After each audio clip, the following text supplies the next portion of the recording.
what was different about this work that Yisrayl Hawkins did to other works that are out there?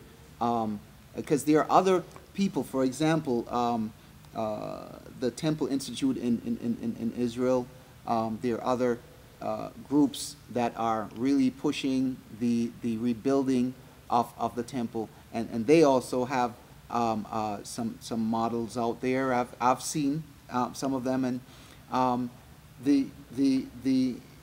can you comment somewhat on the some of the differences? Sure.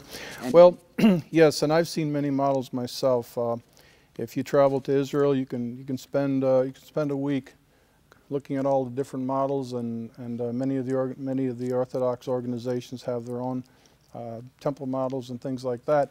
But what I've observed, being an engineer, I've observed in studying Ezekiel, the chapters in Ezekiel which give the actual measurements of the temple, I've observed that this design, the design that Yisrayl Hawkins overseed, he measured and oversee the drawings for.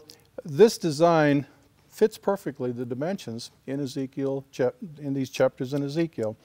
And there's some things I'd like to point out to you which are extremely significant. In Ezekiel chapter 40, if you begin reading in verse 2, it says, "In the visions of Yahweh he brought me into the land of Israel, and set me upon the greatly exalted mountain, and on it like a building of a city on the south." So just to look at a couple key points on this, we have the vision of Yahweh shown to Ezekiel. He was taken, and actually he was taken to the Temple Mount, where it says here an exalted mountain. It's speaking of the Temple Mount. He was taken to an exalted mountain, but the other key thing here that people don't realize, he saw a building on the Temple Mount, and he describes it as like a building of a city on the south. It's almost as if he didn't recognize what he was looking at. Wow! And this whole thing, this whole verse that you're reading here, it's like one of those sci-fi movies where you jump into a time machine and you zoom Sure. to the future, and that's what it looks like here. It's a vision. He brought him to some time in the future, Right. where the temple was there and a building was sitting right beside it. Right. Well, we know the Dome of the Rock wasn't built until I think the 7th century. I believe the 7th century was built. Right. My understanding is 692. Year Okay. 692. Okay. That's like over 600 years after the Savior died and was resurrected. Yes. And so this building of a city on the south that the prophet Ezekiel is seeing is the Dome of the Rock. It's Wow. it's the building that Isn't exists that there now. incredible? I mean, when you think about it, the prophet was showing us that there was going to be the Dome of the Rock several hundred years before it got there. Right. It was a You prophecy in itself. Wow. And see, Yisrayl Hawkins recognized this because there's a lot of controversy with respect to the Dome of the Rock and the true site of the temple. And it seemed to it connects quite clearly with what we just read in Revelation, because Right. Revelation is telling us that to leave the outside, don't bother measuring that because it was given to the Gentiles. Exactly. Wow. That's the correct understanding of the reason the outer court was left out in that prophecy. In the model which we see behind us, we see the Dome of the Rock off to which would be the south side of the Temple Mount of the inner court. So what you see in the model behind us it represents the inner court of the temple, and this being the east side of the temple. Okay, and so that would be directly behind us would be the west, the north, and the south. Okay. So as you see the model of the Dome of the Rock is on the south. Just exactly as Yaketska saw it. Just exactly as Wow. Yaketska saw it. Yes, That Ezekiel. is amazing. Now, I don't think our audience really understands the significance of all of this, but I mean, you could just go on YouTube and look, type in temple model, and you will see. It seems to me the general consensus on among a lot of Jews is that the temple, when it's rebuilt again, they are looking to have it where the Dome of the Rock is not on the Temple Mount. Now, what does that spell? Well, that's a highly the whole topic of rebuilding the temple is an explosive topic. In and of itself. In and of itself, that is correct. And rebuilding it to where you demolish the Dome of the Rock is just even more explosive. Yes, absolutely.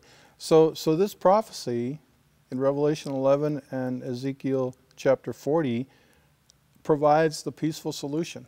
The inspired scriptures have already provided the peaceful solution to rebuilding the temple, the inner court only, with the Dome of the Rock to the south. That is incredible. That is incredible. A solution is given to us, and this structure can be built and accommodate both faiths, and this is what Yahweh is telling us. Yes, I believe it is. But it doesn't seem to be. It's not. It's as if it's not being received, because what I've been seeing are these models where they show the temple right over the Dome of the Rock structure, clearly saying we need to get rid of the Dome of the Rock. But that is not what Yahweh told us several thousand years ago. I mean, several hundred, certainly I think over 1,000 years ago, this prophecy in Ezekiel was given, telling us, even before the Dome of the Rock was there, that the Dome of the Rock is going to be there along with the temple. Yes, that's and correct. Yahweh's telling us, hey guys, this is the way. Right. How can we deny that? And it says something about Yisrayl Hawkins. It says very much about Yisrayl Hawkins, his understanding of the scriptures. One thing that I know that we've always heard from him is a message of peace. It's like everything, he is always pointing out the wars that's going on and how we're living and the conflicts and so forth. He's always about peace. And absolutely. It's the one thing that it's amazing the way it's put here, the peaceful solution to building the next temple. It's right here in the scriptures for us. We must listen to this, because if we are to go ahead and build a temple without the Dome of the Rock, we're talking about major bloodshed in that region, and can spread all over the world. Right. So this is how significant this is, and we know that Yisrayl Hawkins is the witness, and he is, as we speak, 24/7, delivering this message here, as it's stated right here in Ezekiel. This instruction is right here in Ezekiel. It says in verse 4, declare all that you see to the house of Israel. And this is exactly what he's doing. He's declaring this message to Israel and the whole world, that there is a peaceful solution to all of our problems, to all the problems that we face, all the sickness, the disease, the war, the crime, what we see going on in the schools, and all of these things. There is a peaceful solution, and there is a peaceful solution to rebuilding the temple.